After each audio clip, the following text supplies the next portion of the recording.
Boa noite, irmãos. Que a paz de Jesus esteja sempre conosco. O tema do nosso estudo de hoje é a parábola da figueira seca. Uma coisa interessante que a gente nota, que eu procurei entender da melhor forma possível para que a gente levasse a bom termo tudo isso que nós vamos conversar aqui hoje, é que no momento em que a gente ouve parábola, a gente sempre imagina Jesus nos contando alguma coisa, um fato, uma história, uma passagem. E nessa específica, Jesus é parte. A realidade ele não conta, ele atua, ele executa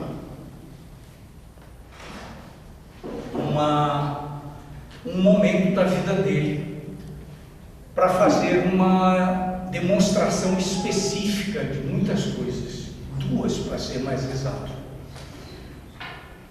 Então é um momento em que ele sai de Betânia com os seus discípulos e ele avista ao longe uma figueira.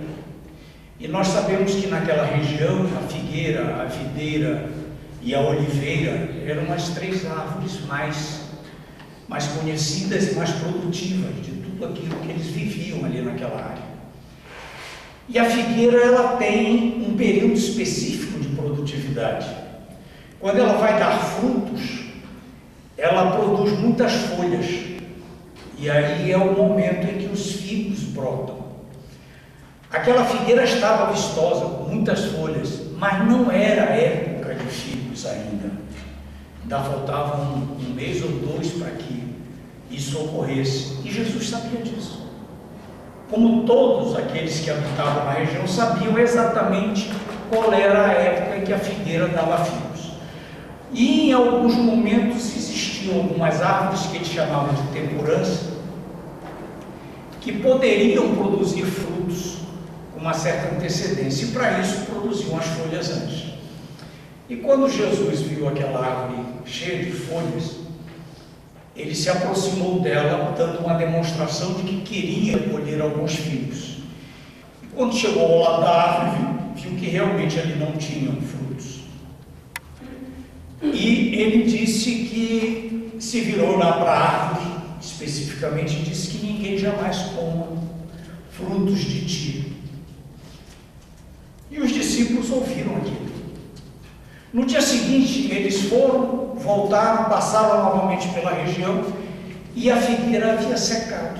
Ela estava sem nenhuma folha, tronco seco. E Pedro se virou para Jesus e disse assim: Jesus, a figueira que tu amaldiçoaste secou da raiz ao topo. Aí causa estranheza aquele negócio. A gente diz assim: Jesus não amaldiçoou a figueira. Jesus amaldiçoaria alguma coisa. É uma palavra que não cabe na vida que nós conhecemos do Mestre.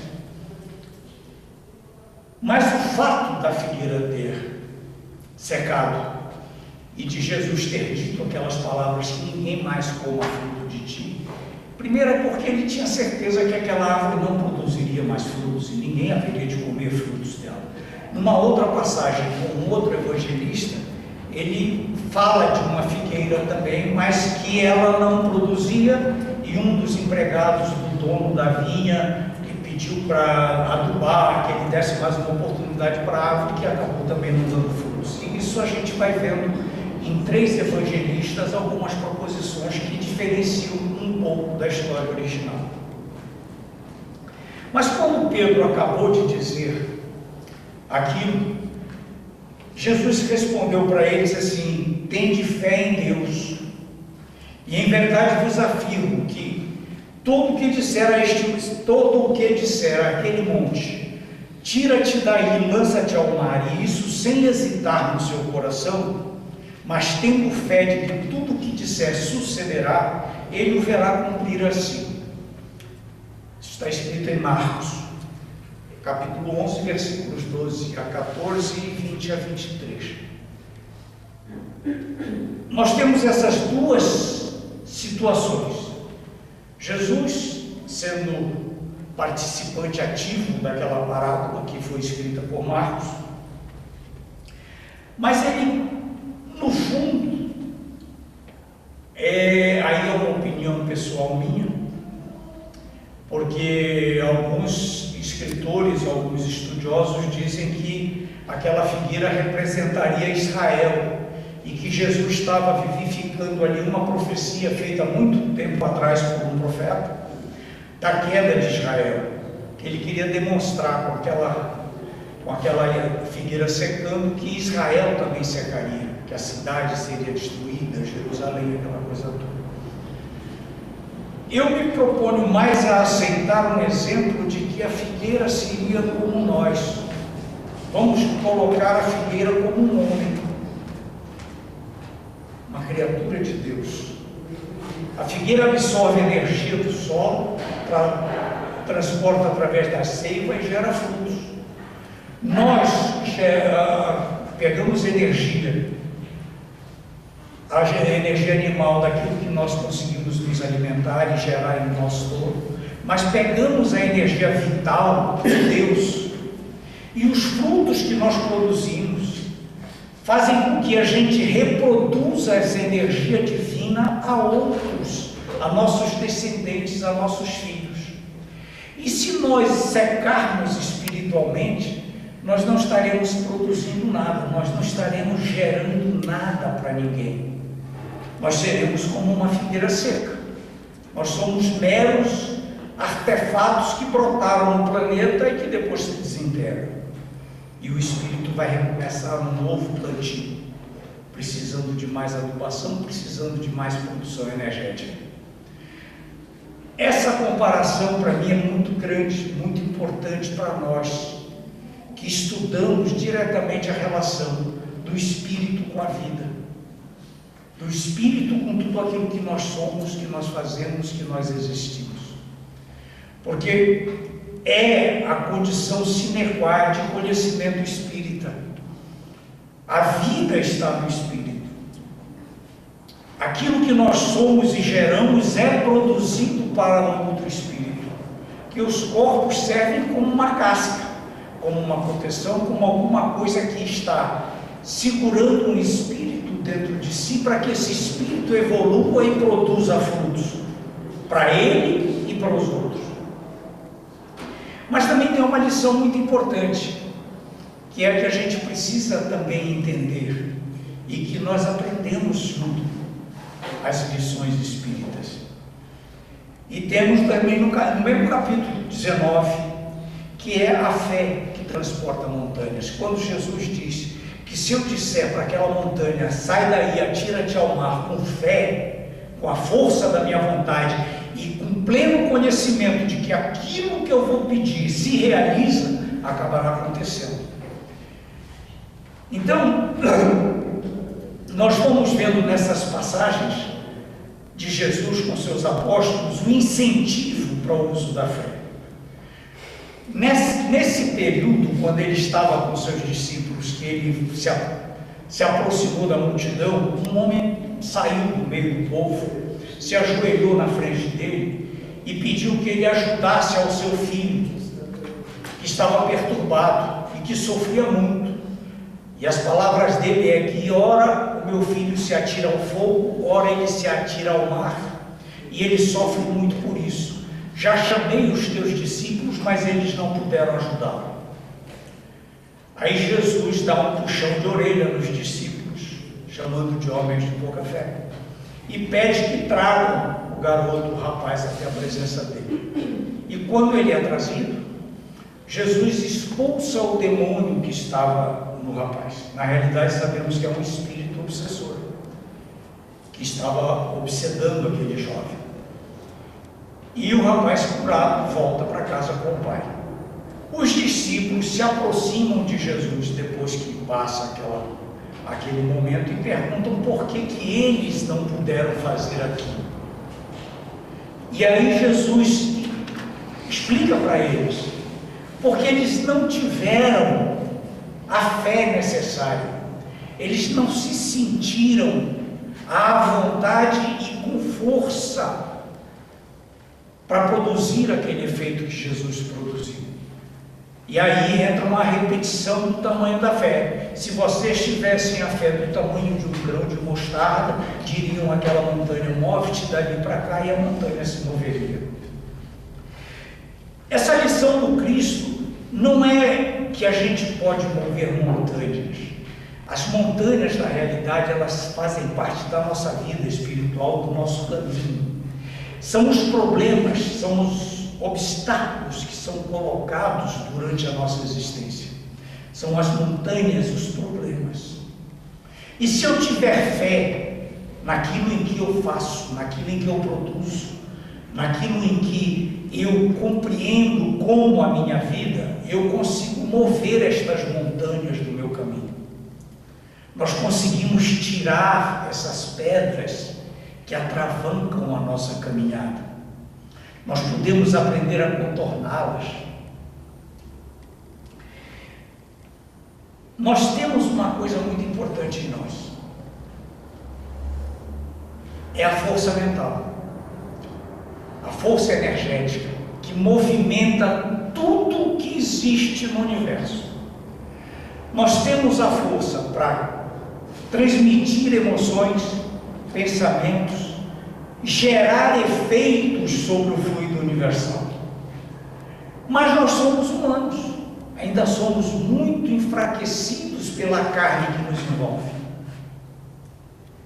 Quando nós conseguimos entender que nós podemos fazer isso, nós começamos a adquirir a fé. E quando nós começamos a entender que Deus é o suporte desta fé, é aquele que me ampara, que me fortalece, aquele a quem eu dou a mão e ele me transmite a força necessária para que eu comande as coisas à minha volta, eu consigo produzir esses efeitos. Só que esse envolvimento no dia a dia das minhas emoções pessoais, o interesse material que a gente tem, os momentos que a gente vive na sociedade, as informações heterogêneas que passam para nós através de amigos, de rádio, televisão, tudo aquilo que nos envolve, nos tira muito desse caminho. Porque é um caminho que faz parte da nossa existência humana. Desde que nós nascemos, nós somos envolvidos por essa força material. E aí nós deixamos de usar a força espiritual que está dentro de nós. Sabemos que os espíritos não precisam se comunicar pelas palavras. É através do pensamento, do sentimento. Nós também poderíamos fazer? Claro que sim. Sabemos que não precisamos dar o passe elevando as mãos, fazendo que a mão se aproxime da cabeça de alguém. Nós podemos fazer com a força do pensamento, na frente daquela pessoa. Nós podemos transmitir um passe à distância? Podemos, mentalizando a pessoa que precisa de ajuda. Isso tudo é transmissão de energia através do sentimento. Mas para que isso se execute, para que essa energia se encaminhe e os efeitos aconteçam, eu tenho que ter fé. É uma palavrinha pequenininha, mas que tem uma força do tamanho do universo. Era o que Jesus fazia e ainda faz. Ele tinha esta facilidade de movimentar o fluido universal de acordo com aquilo que ele precisava. Eram milagres, coisas? Não, ele fazia tudo o que era natural. Ele transformava o fluido universal de acordo com a sua vontade. Por quê? Porque ele tinha fé. Ele sabia que Deus estava do seu lado. Ele sabia como produzir aqueles efeitos. E o fazia. Nós podemos ajudar nossos irmãos doentes com passes, com orações de bem-estar? Podemos. Devemos. E ele vai melhorar com certeza. Mas eu tenho que ter fé que eu vou ajudá-lo a se modificar. E a primeira parte de tudo isso é ajudar este irmão a entender o processo. Porque se eu tenho alguém que está com o seu corpo físico danificado, ou seu perispírito precisando de uma melhora na sua aura, se ele não entender o que pode acontecer com ele, nós vamos ficar pedindo, ele melhora um pouquinho e volta ao que era. Ele também tem que proceder daquilo. E quando Jesus falava com aquelas pessoas adoentadas, ele falava com tal propriedade, com tal força, que as pessoas é como se automedicassem. Jesus dava o medicamento e eles transmitiam para dentro de si mesmos e melhoravam. Só que o nível do Cristo, nós não temos como nos comparar a ele ainda, porque ele conseguia fazer com que aleijados ficassem bons, caminhassem, cegos vissem de novo, pessoas que já estavam praticamente desencarnadas retornassem à vida. Era uma coisa além daquilo que nós estamos especificamente preparados para fazer como seres humanos. Mas aí o que é que acontece? Nós temos aquela fé que nos transforma, que nos puxa para essas atitudes. E existem dois tipos de fé. Há muito tempo atrás, nós tínhamos uma fé que era imposta para nós pelas religiões que existiam, por nossa vida junto à família, junto a todos. Há algum tempo atrás, eu vou atrás para o meu tempo de infância, que é onde eu me posiciono, eu me entendo com isso. Cresci numa família que tinha religião, era católica, e ali eram impostas determinadas normas e regras que a gente tinha que seguir. Você tem que fazer isso, tem que fazer aquilo, porque Deus faz. E existem os famosos dogmas. Dogma significa que eu tenho que fazer sem discutir. Alguém disse que é aquilo porque falou em nome de Jesus, em nome de Deus, e você tem que fazer. E você cumpre. É a fé cega. Tem até um exemplo que aconteceu lá onde eu morava, na minha terra, quando eu era pequeno, para a gente ver a força que emana das pessoas quando a fé produz efeitos. Existia num bairro afastado de Belém uma pequena igreja, e ali aquele grupo social, os moradores do bairro, por incentivo do padre lá que tomava conta da igreja, fizeram um esforço muito grande para comprar um órgão para tocar durante a missa. E eles tinham um órgão belíssimo, muito bonito. Toda a comunidade ali tinha prazer em ouvir aquele órgão. E nas missas de domingo ia alguém que tocava muito bem, eles cantavam aquela coisa toda. E ao lado dessa igreja tinha um local onde algumas pessoas, alguns rapazes, estudavam para vir a se tornar padres. Não era um convento, era uma área específica ali que eles viviam ali, ajudavam o padre na igreja, na paróquia, aquela coisa toda. E um belo dia, eu já só soube isso porque me contaram, na realidade eu não participei de nada, houve um incêndio na igreja. E 4 daqueles jovens correram para a igreja, carregaram o órgão. Foi a primeira coisa que eles disseram: salvemos o órgão, porque é o maior bem que tem dentro daquela caverna. Pegaram o órgão e levaram para fora, botaram lá na rua, vieram os bombeiros, o pessoal ajudou a apagar o incêndio e tal, e tudo bem, agora vamos guardar o órgão de volta. Não, leva para a sacristia, porque a igreja está meio queimada e tal. Precisaram de 12 homens para carregar o órgão. E para tirar de lá de dentro foram só 4. De onde eles tiraram aquela força? 4 rapazes pegaram aquele órgão que precisou de 12 homens para levar de volta carregaram o porta-fora e foram levar lá na calçada. O que é que moveu essa força dentro desses jovens? A fé. Eles não pensaram se era pesado, se não era. Eles só agiram. Eles partiram do princípio de que eles iam carregar aquilo e carregaram. É assim que funciona. A fé em nós é essa força que nos move, que faz com que a gente carregue montanhas. Agora, em 1850, veio Kardec e começou uma informação bem mais harmônica para a nossa vida, nos mostrando um outro tipo de fé, que chama fé raciocinada. É aquela mesma fé dos rapazes, ela te produz a mesma força, produz.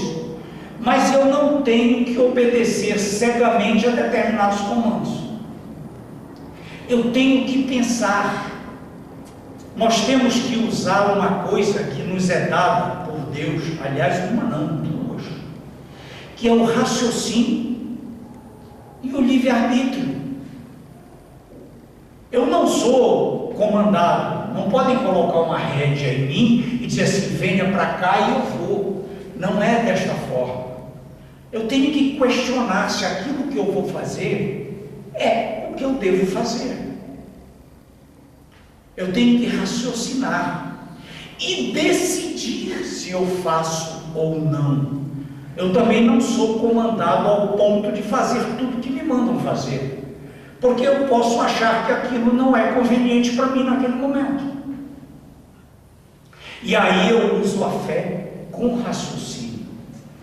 Eu tenho a fé que move, que me dá força, que me dá equilíbrio, mas à minha maneira, e não como os outros querem que eu tenha. Isso é o mais importante de tudo. Para mim, é a coisa mais tranquila e mais justa que o estudo da doutrina espírita me trouxe. Porque até uma determinada idade, eu fluí bem com essas ideias de dogmas. Eu continuei seguindo os dogmas. Então, o que me falavam na família, meus avós, meus pais, meus tios, para mim aquilo era lei. Mas quando eu passei para a idade de adolescente, e eu estou citando a mim, porque eu sei que acontece com tudo que é jovem, com todos nós que já o fomos, a gente começa a questionar muita coisa. Nós começamos a perguntar por quê. Quando nós somos bebês, nós perguntamos por quê para aprender as coisas. Por quê? Por quê? Por quê o porquê das coisas? Mas quando nós começamos a adolescência, nos tornamos jovens e depois vamos a caminho dos adultos, nós começamos a questionar a essência da vida. Nossas perguntas são mais profundas. E aí, essas religiões mais pesadas, calcadas em dogmas, em comandos e execuções de comandos, elas não se seguram. Porque são coisas simples que produzem em nós os efeitos da liberdade que nos é dada por Deus. Nós aprendemos um idioma diferente. Nós aprendemos alguma coisa que não fazia parte da nossa vida e ela começa a fazer. E a gente questiona, mas por que eu sou obrigado a fazer isso? Por que eu sou obrigado a fazer aquilo? Por que eu sou obrigado a comungar? Por que eu sou obrigado a fazer a primeira comunhão? Quem foi que disse que Adão e Eva fizeram com que nós botássemos no mundo? Porque até uma determinada idade eu botava a pé e brincava para dizer que o mundo tinha sido feito em 7 dias. E não tinha quem discutisse isso comigo. E lá na escola começamos a aprender que o mundo levou uns milhões de anos para ficar pronto. E a doutrina espírita também mostra a evolução dos seres vivos até chegarmos ao hominídeo. Então você vai vendo as incongruências que existem numa sistematização de fé, de doutrinas, que não seguem a ciência, a evolução natural e científica do ser humano. E a doutrina espírita nos mostra que nós devemos seguir par e passo com a ciência.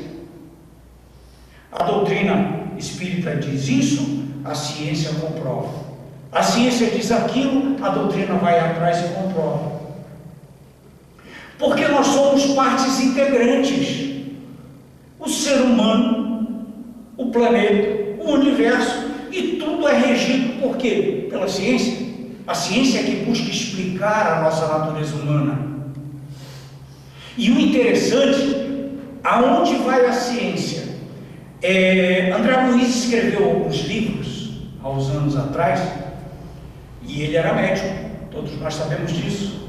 E ele escreveu vários capítulos sobre a glândula pineal, que nunca a ciência havia se preocupado com ela. Há algum tempo atrás, meses atrás, foi publicado numa revista de medicina, uma revista científica, os estudos sobre a glândula pineal e citavam o Espiritismo e André Luiz. E é uma revista científica. Perceberam o alcance da coisa? Não foi alguém que chegou aqui, você tem que acreditar na glândula. Não, André Luiz escreveu, nós lemos, estudamos. Como espíritas, nós vamos aceitando e aprimorando aquilo que nos é ensinado, até que vem a ciência e comprova um fato. É uma peça orgânica que está em nosso corpo, mas que a ciência ainda não havia chegado ao ponto do que ela é. A porta de ligação com o espírito, com os envolvimentos físicos da gente com a espiritualidade. Entenderam? Então nós temos todas essas informações que são geradas sobre nós. Eu estava pensando hoje, revendo tudo o que eu procurei atrás dessas informações, eu me lembrei de coisas curiosas que acontecem conosco. Semana passada, primeiro vamos lembrar de hoje. Hoje, depois do almoço, eu estava assistindo televisão, o jornal aquele, o I da Maria Beltrão, eu gosto de assistir de vez em quando, e ela estava com o grupo dela lá comentando sobre aquelas brigas feias que tiveram nos Estados Unidos na sexta-feira, no sábado, e que um lá ficou meio perturbado, pegou o carro e aí avançou na multidão, matou 2, feriu 19, foi um negócio bem feio. Isso em função de que um grupo se achava da supremacia branca estava causando transtornos, e um outro grupo que gosta, que não faz parte desse, entraram em choque. Aí no meio da conversa ela se vira e diz assim: mas eu acho que a gente não nasce mal, porque eles estavam comentando sobre a maldade das pessoas. A gente não nasce mal, o bebê não é mal. Palavras dela. E eu ainda tenho certeza de que quando a gente nasce, a gente tem um equilíbrio de bem e mal, a gente percebe o que é mal e o que é bom. E o mal é colocado na gente ao longo do tempo.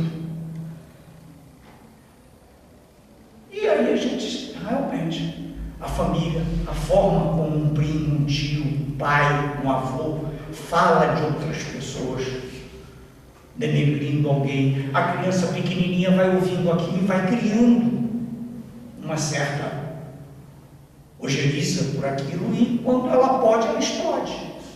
E se ela continuar naquele clima, ela se torna uma pessoa má. Mas o bem continua dentro dela. Se houver um direcionamento depois que a envolva, ela será dirigida para o bem. Então eles estavam falando isso. Aí eu disse assim: e se se nós falarmos um idioma que busque aquilo que nós sentimos? Por que eu pensei nisso? Foi muito interessante. Houve uma Olimpíada de Matemática algum tempo atrás, mês passado parece, e um grupo de estudantes brasileiros tirou muitas medalhas e estavam festejando. Os garotos da Paraíba ganharam várias medalhas, estavam lá felizes da vida. E aí fizeram uma reportagem sobre esses garotos. E eu notei que eles se afinizam tanto com a matemática, que eles conversam matemática. Um escreve e o outro entende. É uma língua, é um idioma. A matemática é uma língua. A música é uma língua. Quando a gente começa a entender partitura, é como se você estivesse lendo inglês, francês, italiano, você está lendo música. E os músicos se entendem. Eu conheço alguns músicos que conversam entre si tocando no palco. Ele, no meio da música, ele toca um acorde direcionado para um outro músico que está na banda, e aquele músico responde, e eles passam um tempão conversando um com o outro. Música.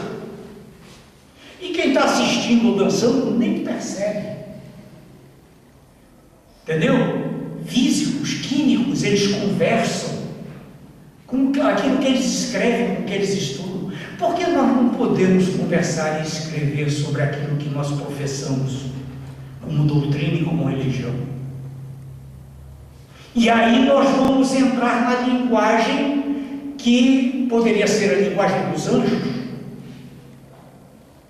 É a linguagem do amor, a linguagem que nos transforma, que nos ilumina, que faz com que nós consigamos entender melhor uns aos outros, que nos faz transportar a fé para as outras pessoas, para os nossos irmãos, ajudá-los a produzir o mesmo efeito que nós produzimos.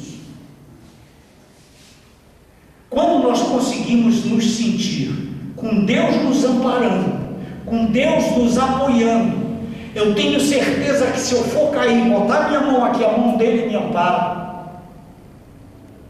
A minha força não tem tamanho.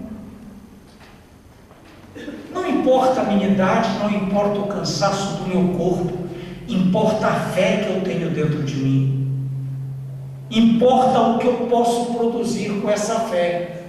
E as palavras que brotarem da minha boca, para irmãos meus que procurarem a minha companhia em algum momento por algum assunto, ou por alguma doença, ou por algum desequilíbrio, ouvirão de mim a música dos anjos e se sentirão bem comigo, se sentirão em paz, se sentirão amparados.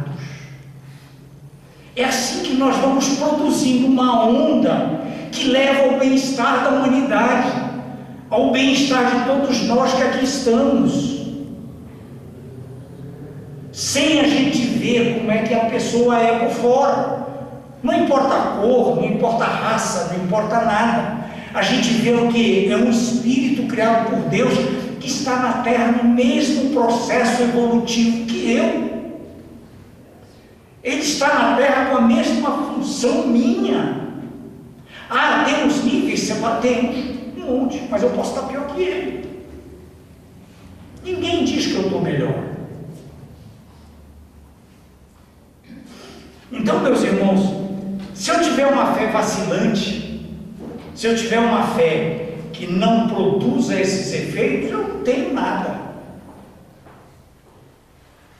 Eu não passo como dizia no Sermão da Montanha, Jesus disse, aliás, como disse Paulo, não foi o Sermão da Montanha, foi Paulo. Paulo disse: posso ser o sino, eu vou ser só como o som de um sino que toca, toca, toca e não significa nada. Eu vou falar e eu não vou tocar o coração de ninguém. Agora, se eu tenho uma fé raciocinada, inabalável, eu tenho certeza que Deus está do meu lado, que eu produzo esses efeitos, nada me segura, nem eu preciso de mais nada para me sustentar. Então, a fé é, antes de tudo, a forma como eu encaro, primeiro, a mim mesmo. Como é que eu encaro a minha vida? Como é que eu faço para me fortalecer? E a partir daí eu ajudo os outros a se fortalecerem. Vocês veem, os apóstolos do Cristo precisaram de um incentivo divino. Jesus, depois que morreu, que desencarnou, que voltou e apareceu novamente ante os seus apóstolos, ele produziu um incentivo espiritual muito grande. Eles já eram espíritos predestinados a fazer aquilo, mas eles precisavam, por quê? Porque eles tinham reencarnado num local onde não se produziam aqueles efeitos, onde eles não adquiriram ainda, tinham adquirido ainda a força necessária para continuar a obra do Mestre.